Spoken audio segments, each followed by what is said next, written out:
चलिए आप इस वीडियो में स्पोकन 5 को देखने वाले हैं। इससे पहले वाला वीडियो में स्पोकन 3 और 4 दे रखे हैं, 1 2 नहीं डाले हैं, 1 2 भी शूट करके डाल देंगे। अभी आप स्पोकन 5 नंबर को वॉच कीजिए। इसमें आपको बताएंगे फ्यूचर इंडेफिनिट टेंस के बारे में और हर एक स्ट्रक्चर पे कॉन्सेप्ट रहेगा। स्ट्रक्चर और कॉन्सेप्ट आप लोग को अगर सही ढंग से हो गया तो आसानी से है, जो इससे निकलने वाले जो भी हिंदी होगा उसका आप आसानी से सॉल्व कर पाएंगे और इंग्लिश उसको बोल पाएंगे। तो सबसे पहली बात क्या है, जिसका स्ट्रक्चर जो है ना, स्ट्रक्चर कौन कौन सी होती है, इसका पहचान क्या होगा, इसको बनाएंगे कैसे, ये सारे टर्म को अभी हम देखने वाले हैं। तो बने रहिए मेरे साथ इस वीडियो के अंत तक। चलिए हम देखते हैं। सबसे पहले क्या है ना, टेंस नाम जो है फ्यूचर इंडेफिनिट टेंस है, उसका पहचान, हिंदी पहचान क्या है, गागेगी है। हिंदी पहचान तो लाइक हम ना दे सकते थे, लेकिन फिर भी हम दे दिए ताकि पहचान में आ जाएगा। अच्छा फ्यूचर के लिए क्या होता है, फ्यूचर जब भी होगा ना तो गागेगी ही आएगा, है ना। अगर पास्ट होगा तो है आएगा, अगर पास्ट रहेगा तो था आएगा, और प्रेजेंट रहेगा तो क्या आएगा, है आएगा। ठीक है ना। अभी हम क्या पढ़ रहे हैं, फ्यूचर पढ़ रहे थे, फ्यूचर के लास्ट में क्या रहेगा, गागेगी वाला ही आएगा। ठीक है ना। तो यहाँ पर पहचान के लिए दे दिए हैं गागेगी। ठीक है ना। अब इसके लिए स्ट्रक्चर फाइंड कर लेंगे, जो स्ट्रक्चर कितने तरह से हो सकता है। तो स्ट्रक्चर बेसिकली 4 तरह से हम लोग पढ़ सकते हैं। पहला तो है अफर्मेटिव, दूसरा निगेटिव, तीसरा इंट्रोगेटिव, चौथा इंट्रोगेटिव निगेटिव। अब हर एक का स्ट्रक्चर थोड़ा सा इधर उधर होने वाला है। ठीक है ना, जो आप अभी स्क्रीन पे देखेंगे। ठीक है, चलिए हम समझते हैं स्ट्रक्चर जो अफर्मेटिव का। अफर्मेटिव का स्ट्रक्चर क्या हो सकता है, तो सब्जेक्ट होगा और उसके बाद में इसमें प्रयोग होने वाला क्या है। जी देखो यहाँ पर आपको हम बता दिए, स्ट्रक्चर लिखने से पहले हम इस बात को यहाँ पे देख लेते हैं। स्लाइड को जो यहाँ पर आपको दिए हैं, जो इसमें यूज होने वाला है क्या है, विल, और यहाँ पर दिए है जो इसकी यूज होने वाला है क्या, सेल। ठीक है ना।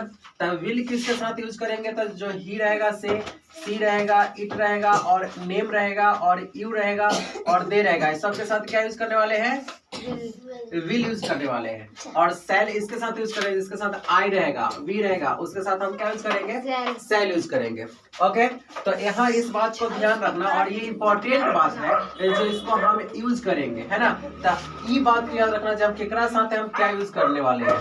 तो यहाँ पे देखो ही, सी, इट, नेम और यू दे के साथ विल का यूज करेंगे, और आई और वी के साथ सेल का यूज कर लेंगे। ठीक है ना। आप ये याद करना ना, जे आई वी को छोड़ के बाद में के साथ कथी यूज कर रहे हैं, विल यूज कर रहे हैं। ठीक है ना। अब यहाँ पर स्ट्रक्चर अगर आता है तो स्ट्रक्चर में तो ये दोनों देंगे, सेल और विल दोनों देंगे। अब सब्जेक्ट जिस हिसाब से होगा उस हिसाब से सेल और विल का प्रयोग कर लेंगे ये बनाते समय में। ओके, तो स्ट्रक्चर ध्यान से देखो। स्ट्रक्चर क्या हो सकता है, सब्जेक्ट होगा, उसके बाद में सेल होगा, और उसके बाद क्या होगा, विल होगा, उसके बाद क्या आएगा, वर्ब 1 आएगा, और उसके बाद क्या आएगा, अदर वर्ड आएगा, है ना। अदर वर्ड को हम ओडब्ल्यू बोलते हैं। इसको हम बोले हैं दो तरह से, इसको हम नामकरण कर सकते हैं। पहला नाम क्या होगा, अदर वर्ड बोल सकते हैं इसको, दूसरा क्या बोल सकते हैं इसको, एक्स्ट्रा वर्ड भी बोल सकते हैं, है ना। एक्स्ट्रा वर्ड या फिर अदर वर्ड इसको आता है। अगला क्या है, ये आपको अफर्मेटिव को समझ में, और निगेटिव को समझते हैं। जो निगेटिव का क्या होगा स्ट्रक्चर, तो निगेटिव के लिए आप इस बात को ध्यान रखना, हम हर एक वीडियो में बता रहे हैं जो 3 नंबर स्थान पर, है ना, कितने नंबर स्थान पे, 3 नंबर स्थान पे नोट का प्रयोग करने वाले हैं, 3 नंबर स्थान पे। तो निगेटिव स्ट्रक्चर सेम रहेगा, और 3 नंबर जहां मिलेगा वहां पे नोट लगा देगा। जैसे कि यहाँ पे देख लो, यहाँ पर सब्जेक्ट होगा, उसके बाद क्या होगा, सेल होगा, उसके बाद क्या होगा, बिल होगा। देखो सब्जेक्ट एगो हो गया, सेल बिल एगो हो गया, तो 2 हो गया। अब तीसरा नंबर स्थान आने वाला है, तो आप कथी प्रयोग करेंगे, नॉट का प्रयोग करेंगे, है ना। तो नॉट हो गया, और उसके बाद में वर्ब 1, उसके बाद में क्या, ओडब्ल्यू, है ना। यहाँ से जो बच्चा है उसको उतार दीजिए। तो ये क्या होगा, निगेटिव का स्ट्रक्चर हो गया। कुछ नहीं, एकदम इजी वे में है, खाली याद करो ना। निगेटिव अगर आया ना तो उसको 3 नंबर स्थान पे निगेटिव का हम प्रयोग कर लेंगे, यानी कि नॉट का प्रयोग कर लेंगे। तो यहाँ देखा जाए तो इतना 1 नंबर स्थान हो गया, इतना दूसरा स्थान हो गया, ये नंबर आ गया 3 नंबर स्थान। 3 नंबर स्थान पे कथी का प्रयोग करेंगे, नॉट का प्रयोग करेंगे 3 नंबर स्थान पे। ठीक है ना, चाहे कोई भी सेंटेंस हो। अगला कड़ी में देखते हैं, तो ये क्या है, इंडेफिनिट इंट्रोगेटिव, है ना। तो इंट्रोगेटिव के लिए हम क्या करते हैं, तो इंट्रोगेटिव होता है ना क्या वाला, इंट्रोगेटिव क्या वाला होता है, प्रश्न वाला होता है। अगर निगेटिव की बात कर ले तो निगेटिव क्या वाला होगा, नहीं वाला होगा। इंट्रोगेटिव अफर्मेटिव की बात कर ले तो क्या वाला होगा, यानी साफ सुथरा, इसको लिख सकते हैं साफ सुथरा, है ना, समझ में आता है। साफ सुथरा बोलने का मतलब क्या है, जो उसमें नहीं वाला नहीं रहेगा, ना क्या वाला रहेगा, मतलब प्रश्न और निगेटिव वाला नहीं रहेगा, सीधा रहेगा, सिंपल रहेगा, है ना, उसको हम बोलेंगे अफर्मेटिव, है ना। तो अफर्मेटिव का स्टेटस समझ गए, निगेटिव का समझ गए, अब इंट्रोगेटिव का समझ रहे हैं। एक कहाँ ध्यान है, इधर देखो, इंट्रोगेटिव का, तो इंट्रोगेटिव का हम क्या बोले थे, सेल और विल का ना पहले यूज कर लेंगे। तो यहाँ पर क्या लिखने वाले हैं, सेल विल, पहले क्या लिखेंगे, सेल विल, उसके बाद आएगा क्या, सब्जेक्ट, और उसके बाद आएगा क्या, वर्ब, और उसके बाद क्या आएगा, OW यानी कि अदर वर्ड, है ना, या फिर एक्स्ट्रा वर्ड, है ना। अब उसके बाद क्या आया, इंट्रोगेटिव निगेटिव। तो इंट्रोगेटिव निगेटिव कैसे पहचानेंगे, तो इंट्रोगेटिव मतलब क्या वाला बोले हैं, प्रश्न वाला, निगेटिव मतलब क्या वाला बोले हैं, निगेटिव वाला। ए में दोनों दिख रहा है, इंट्रोगेटिव निगेटिव, तो दोनों वाला हो जाएगा, यानी कि प्रश्न वाला भी हो जाएगा और नहीं वाला भी हो जाएगा, मतलब दोनों वाला हो जाएगा। तो इसका स्ट्रक्चर क्या होगा, तो कुछ अंश निगेटिव का रहेगा और कुछ अंश क्या रहेगा, इंट्रोगेटिव का रहेगा, और दोनों को मिला देंगे तो क्या बन जाएगा, इंट्रोगेटिव निगेटिव। इसका स्ट्रक्चर क्या होगा, देखो स्ट्रक्चर क्या होगा यहाँ पर, स्ट्रक्चर पहले तो इंट्रोगेटिव के अनुसार से सेल विल का प्रयोग पहले कर लेंगे, तो सेल विल का प्रयोग पहले कर लेंगे, सेल, और उसके बाद में विल का प्रयोग पहले कर लेंगे। अब हम बोले हैं क्या, जहां पे निगेटिव दिखा ना, तो 3 नंबर स्थान पे नॉट का प्रयोग करेंगे। तो में तो निगेटिव दिख गया ना, तो क्या इसमें भी 3 नंबर स्थान पे नॉट का प्रयोग करेंगे, एकदम सही बात है, 3 नंबर स्थान पे ही करने वाले हैं। तो पहला नंबर स्थान इसको सेल और विल, दूसरा नंबर स्थान सब्जेक्ट, तीसरा नंबर स्थान नॉट का प्रयोग पकड़ा गया, 3 नंबर स्थान पे नॉट, और उसके बाद में आएगा वर्ब 1, और उसके बाद आएगा क्या, अदर वर्ड, है ना। तो इस तरह से हम इसको स्ट्रक्चर को फाइंड कर ले, एकदम कॉन्सेप्ट के साथ इस स्ट्रक्चर को देखो, और 4 ही स्ट्रक्चर है जो आपको याद करना है ना, और कोई मतलब भारी स्ट्रक्चर भी नहीं है। अगर ये याद हो गया तो अगर ये बात भी समझ गए, जैसे अफर्मेटिव में साफ सुथरा वाला आता है, निगेटिव में नहीं वाला आता है ना, और इंट्रोगेटिव में प्रश्न वाला या फिर क्या वाला आता है, और इंट्रोगेटिव निगेटिव में मतलब प्रश्न वाला भी और नहीं वाला दोनों मिल के आएगा, है ना। तो ये बात समझ में आ गया, स्ट्रक्चर अगर समझ में आएगा तो इससे बनने वाला हिंदी होगा, उसका पहचान यहाँ बोले थे गागेगी रहेगा, है ना। अगर सिंपल सादा रहेगा तो समझ जाएंगे जो अफर्मेटिव का है बना देंगे इसके रूप से, अगर नहीं वाला रहेगा तो समझ जाएंगे जो क्या निगेटिव का है इसके रूप से बना देंगे, अगर क्या वाला रहेगा प्रश्न वाला रहेगा तो समझ जाएंगे जो इंट्रोगेटिव का है तो इसके रूप से बना लेंगे। और दोनों मिलन रहेगा, मतलब इंट्रोगेटिव और निगेटिव दोनों, मतलब प्रश्न वाला और नहीं वाला दोनों रहेगा मिला हुआ, तो हम इस स्ट्रक्चर से इसको हम बना लेंगे, ठीक है ना। आपको जानकारी के लिए हम यहाँ पे लिखे हुए थे जे ही सी इट और नेम और यू दे के साथ हम बिल का ही यूज करेंगे, ओके।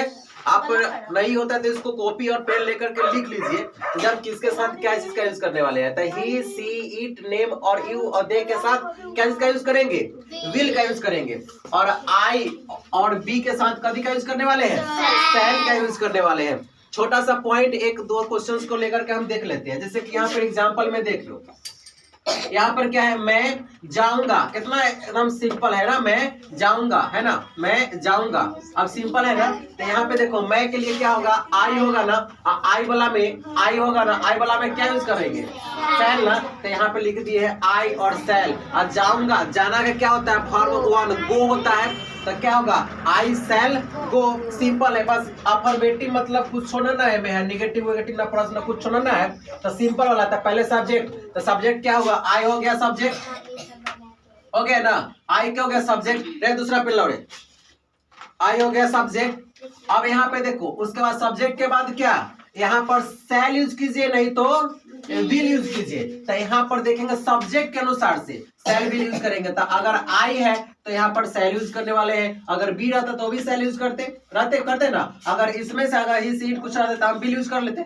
लेकिन अभी देखने में क्या मिल रहा है, आई, तो आई के साथ क्या यूज करने वाले हैं, सेल यूज करने वाले हैं, तो आई सेल, और उसका तो वर्ब 1 है ना, उसका क्या है वर्ब 1, तो ये क्या होगा, हेल्पिंग हो गया, ये क्या होगा, एचबी लिख देते हैं, क्या लिखते हैं, एचबी यानी कि हेल्पिंग वर्ब। और उसके बाद में ये क्या हो गया, मेन वर्ब हो गया, है ना, क्या हुआ, वर्ब हुआ, आई वर्ब 1 है, तो वर्ब 1 क्या होता है, गो, तो गो मतलब क्या होता है, जाना, है ना, तो ये वर्ब हो गया, इसलिए इसको पूरा अगर बोला जाएगा तो आई शैल गो, उसी तरह से है तुम टीवी नहीं देखोगे, अगर इसको हम निगेटिव, अगर इसी को निगेटिव बनाते हैं तो मैं नहीं जाऊंगा, है ना, मैं नहीं जाऊंगा, तो मैं नहीं जाऊंगा तो दो लोग निगेटिव में से आ गया, आया ना। तो 3 नंबर स्थान पे नॉट का प्रयोग करेंगे, तो मैं नहीं जाऊंगा, तो 1 नंबर में क्या होगा आई, आपका बात सेल, आई सेल हो गया। अब 3 नंबर आया ना, तो 3 नंबर स्थान पे क्या आएगा, तो नॉट आएगा, क्योंकि मैं नहीं जाऊंगा तो यहाँ पर लगा देंगे नॉट, तो आई सेल नॉट, आपके बाद जे बचले से लगा दो तो गो, आई सेल नॉट गो। अगर रहेगा जब मैं मार्केट नहीं जाऊंगा, तो मैं मार्केट नहीं जाऊंगा तो एक्स्ट्रा वर्ड हो गया क्या, मार्केट हुआ ना, तो अंतिम एक्स्ट्रा वर्ड लगाना है, तो I shall not go to market, है ना, एक्स्ट्रा वर्ड लास्ट में लगा देते हैं, ठीक है ना। उसी तरह से यहाँ पे देखो एक है जो तुम टीवी नहीं देखोगे, तो क्या होगा, यू, क्योंकि सब्जेक्ट पहले लगाएंगे यू, और यू के साथ बिल का यूज कर लिए, क्योंकि बिल हमारे पास इधर से है यू, है ना, यू के साथ क्या यूज करेंगे, बिल, तो यू विल। यहाँ पर निगेटिव वाला है, तो यहाँ पर निगेटिव वाला देख लेते हैं, सब्जेक्ट, और बाद सब्जेक्ट के अनुसार से सेल और बिल का यूज करेंगे, तो सब्जेक्ट है यू है, तो यू के साथ हम बिल का यूज कर लेंगे, तो यू विल, और 3 नंबर स्थान पे नॉट, तो 1 नंबर 2 नंबर है, 3 नंबर पे नॉट। वॉच टीवी, यहाँ पर सी नहीं लिखेंगे, वॉच लिखेंगे, तो हमने उसको देखने का काम कर रहे हैं, है ना, क्या लिखेंगे, टीवी अगर देखने के बाद होगा तो वहां पे वॉच आएगा, ठीक है, तो you will not watch TV, ठीक है ना। अगर बड़े बड़े सेंटेंस अगर बनाना चाहते हो तब फिर भी हम उसको स्ट्रक्चर के साथ ही फाइंड करेंगे, और उसको इसके अनुसार से ही लगाएंगे, सेल और विल का प्रयोग करेंगे। जैसे कि यहाँ पे देखो बड़ा बड़ा स्ट्रक्चर है, हम छत पर लाल किले के सामने पतंग उड़ाएंगे। जब दिन संक्रांत होता है तो लोग पतंग उड़ाता है ना, तो कहेगा जब हम छत पर चढ़ के लाल किला के सामने पतंग उड़ाएंगे, है ना, तो उसको क्या बनाएंगे, तो देखो यहाँ पर बी है ना, तब बी, क्योंकि हम है तो हम के साथ बी आएगा, अब बी के साथ क्या यूज करने वाले, सेल, तो यहाँ पर है we sail fly a kite, है ना, in front Red Fort on the roof, है ना। अब जब भी बड़े बड़े सेंटेंस होता है ना, तो उसको हम बैक से पकड़ते हैं उसको हिंदी, अगर डायरेक्ट इसी चीज को लिखल रहता तो हम उसको बैक से पकड़ते, देखो रूफ द ऑन, है ना, यानी कि यहाँ पर है ऑन द रूफ, मतलब कि किस पर, तो छत पर, है ना, इन फ्रंट ऑफ, मतलब किसके सामने, है ना, in front of red fort, मतलब कि लाल किले के सामने, है ना, फ्लाई अ काइट, मतलब कि पतंग उड़ाऊंगा, है ना, तो इस तरह से मतलब कि उल्टा आकर के हम इसको पकड़ लेते हैं, है ना। अगर ऐसे हिंदी लिखा हुआ था आराम से इसको बना लो, स्ट्रक्चर है, स्ट्रक्चर से फाइंड कर लो, नहीं तो इसको आप याद कर लो, याद करने के बाद स्ट्रक्चर आपको माइंड में रहेगा, आपको ये हो जाएगा, ठीक है ना। अगर इस वीडियो को वॉच किए होंगे तो आपको बेहतर तरीका समझ में आया होगा, अगर कहीं पे अगर मिस्टेक हो गया होगा अगर समझने में, फिर से इसको प्ले करके देख लीजिए, आपके लिए बहुत फायदेमंद होने वाला है, ठीक है ना, क्योंकि हम जो है ना स्ट्रक्चर बेस जो होता है ना, स्पोकन सीरीज लेके हम आते रहेंगे, और हर एक स्पोकन कॉम्पिटिशन, स्पोकन 5 है, अगले वीडियो आपको स्पोकन 6 आने वाला है ना। इससे पहले हमने 4, 3 तक के हमने ये बना चुके हैं, जैसे जैसे होगा मतलब स्पोकन को हम करीब को आगे बढ़ते रहेंगे, ठीक है ना। हर एक उसके बाद अगर स्पोकन पूरा कंप्लीट होता है, जैसे कि हम टेंस के अकॉर्डिंग स्पोकन पढ़ा रहे हैं, वो कंप्लीट होता है, उसके बाद हम यूजेस स्पोकन लेके आएंगे, ठीक है ना। तो आप इस चैनल को अगर सब्सक्राइब करते हैं तो हर एक वीडियो आप तक मिलते रहेगा, ठीक है ना। तो आप इसको क्या कीजिए, स्क्रीनशॉट ले लीजिए, हम साइड होते हैं।